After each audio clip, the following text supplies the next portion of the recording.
Let's bring in ESPN NBA insider Bobby Marks right now on the Boardwalk Honda hotline. And Bobby, they had Elton Brand for the first time making a trade here. He gets his man in Jimmy Butler. Number one, how did Elton Brand do for his first NBA deal? Well, I think the fact that you didn't have to give up any first-round picks, and you gave up two good players. I mean, Robert Covington and Dario Saric are two good players, not franchise players or not even probably core-level players, but certainly serviceable starters here.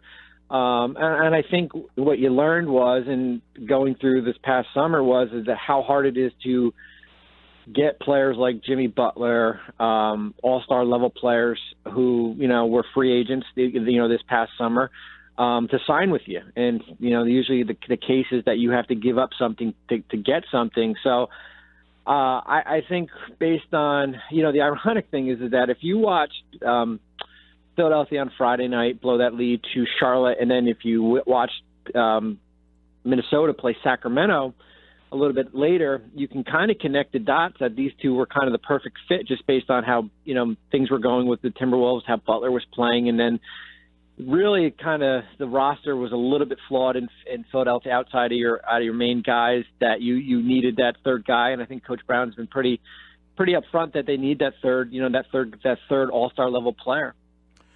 Bobby, how much of this trade at this stage of the season says we've seen enough of Markelle Fultz to know that he's not the guy we needed him to be? I think it says a lot. I think, it's very rare that we get a mid-November trade. Usually the action gets picked up post December 15. Teams have a 20-game evaluation. I think we saw Eric Bledsoe traded last year. But, yeah, it is really rare, and I think that does say a little bit about where Markelle is right now, 10 or 11 games in. Although there's been some better, good moments lately, that you need that third option. He is not going to be that third option right now. Could he be down the road? Possibly, maybe, sometime during the season or maybe next year, based on how the development process goes for him. But yeah, I think it shows that you need a closer down the stretch, and I think Jimmy can do that for you. He's done that plenty of times in Chicago, in Minnesota, and alleviate some of the stress off of the workload that Joel has to put out there. Bobby Marks with us here on the Boardwalk Honda hotline. Bobby, okay, so he goes to Minnesota. It's funny because 2 years ago they went and they had Carl, they had Wiggins, they went and got Butler and got applauded that they brought in the veteran. They tried, they made the move. The Sixers kind of stayed the course with their younger players. Here they are flip-flopping, as you said. Now they're taking Butler, and Minnesota's going to stick with their young guys and kind of go that direction. So what didn't work in Minnesota for Butler? Well, I think the contract was one thing. I mean, I know he can say, or his representatives can say that, it was something about how the roster was. But I think what the big thing was is that Minnesota wasn't in a position to renegotiate his contract this summer when he was eligible, and give him that big pay raise. And he saw that money, a lot of that money go to Andrew Wiggins last year in an extension, Jeff Teague, Taj Gibson. I won't put Karl-Anthony Towns in that because that affects next year. But I think a lot of it impacts that. I mean, we don't know yet from Minnesota, and I don't have any knowledge if they were willing to pay him the full max number, 5 for 190 or even 4 for 140. I think if that's the case, then he's probably certainly soured on the organization. It's funny, the Timberwolves hadn't made the playoffs in 13 or 14 years, and I didn't fault them at the time going out and getting a Jimmy Butler, just because I thought the relationship with Tom Thibodeau would have been long-standing,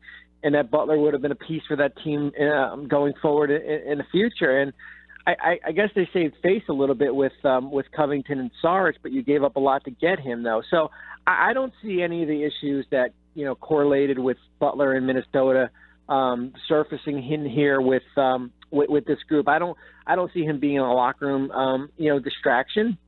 And I've said all along, I mean, I guess the worst case scenario is that you cut bait with him at the end of the year if things don't work out. The one thing you can't do is just give him $140 million or $190 million because you made this trade and you gave up two pieces to do that. Sometimes you have to cut your bait, but I'm not anticipating that.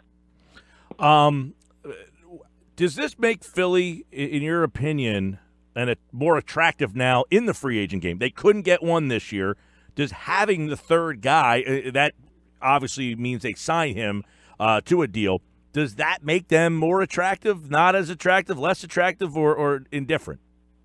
I think it probably makes you more attractive to players that maybe you can get a little bit on the cheap. They're in an interesting spot because of, Butler is, I guess you're kind of your big free agent addition if you sign him long term. With the trade here, where you are cap wise, you're at about $20 to $22 million, and that's basically wiping the roster clean with all your free agents, and that includes Redick not coming back. So I think you can go one or two directions. You can, keep JJ and try to fill out the roster, or you try to go out and get another big free agent, but that probably makes you cut bait with Fultz. But I think it's those players that, maybe are that $4 million player that will come for the minimum that maybe you wouldn't been able to get in the past, that sees, that this team is a championship level caliber. I think that's kind of, similar to what Golden State was able to do in the past couple of years. Not with Cousins, but with,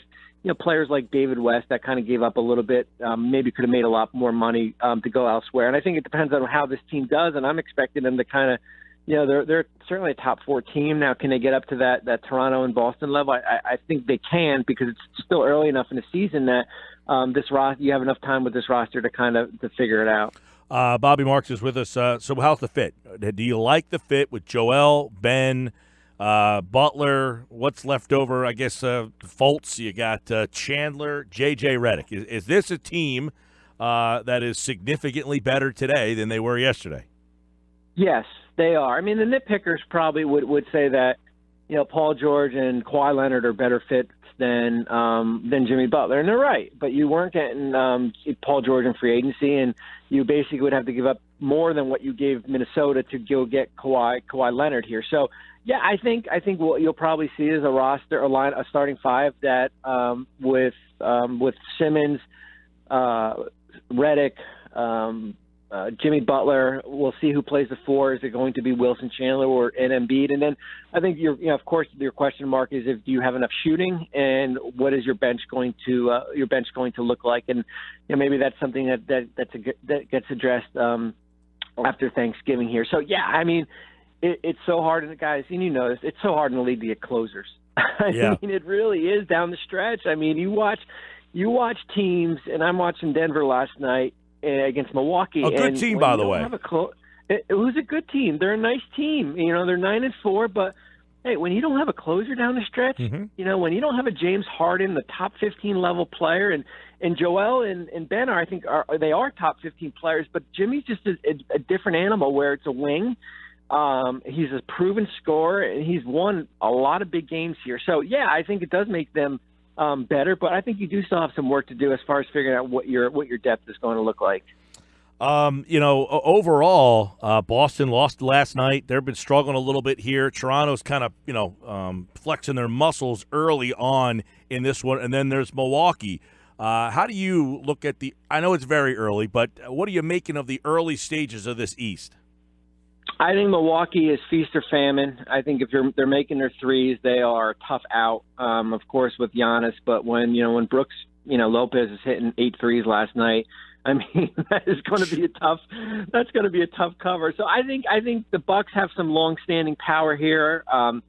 I think Boston will eventually figure it out, but they did not look good last night in Portland. And I know this is a long road trip for them, but they've got so much talent on the team, and I said it, when you've got Kyrie going one-on-one and you've got Tatum and Horford and Brown standing in the corner, I don't know how many, games against good teams you're going to be able to beat. And, yeah, I mean, Toronto is, as you said, flexing their muscle. But, yeah, I mean, I think we're looking at probably a 4 or 5 team race. You could maybe throw Indiana in the mix a little bit here. But I think the good thing, as I said before, is that the East kind of gives you enough time to let you figure it out.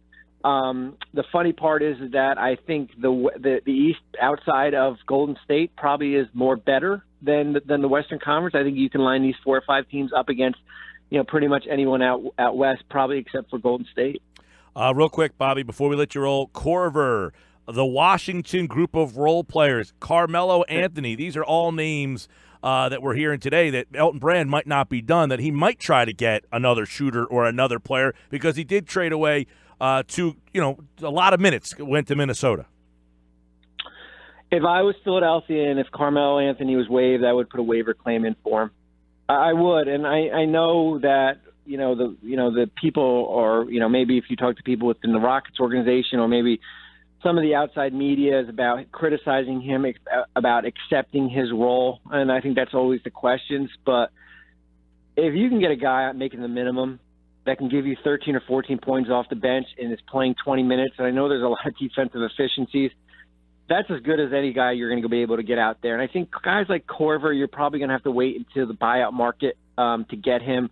I think Washington will hold on to as long as they can with Markieff Morris and Kelly Oubre and Austin Rivers, guys like that. So I think if Carmelo becomes available, and based on where you are depth, I mean, you've got Mike Muscala backing up at 4 right now. I think you go after him and you take a risk. In the worst case scenarios, you cut bait with him down the road. It only costs you about $1.5 million. All right, Butler makes his debut Wednesday at home in Philly, on Friday against the Jazz. That should be a very electric atmosphere. Sixers, Jazz, Friday night. They're in Orlando tomorrow, Miami tonight. All 3 games right here on 97.3 ESPN. Bobby Marks, everybody, right here on the Boardwalk Honda Hotline. Thanks, Bobby. Appreciate it.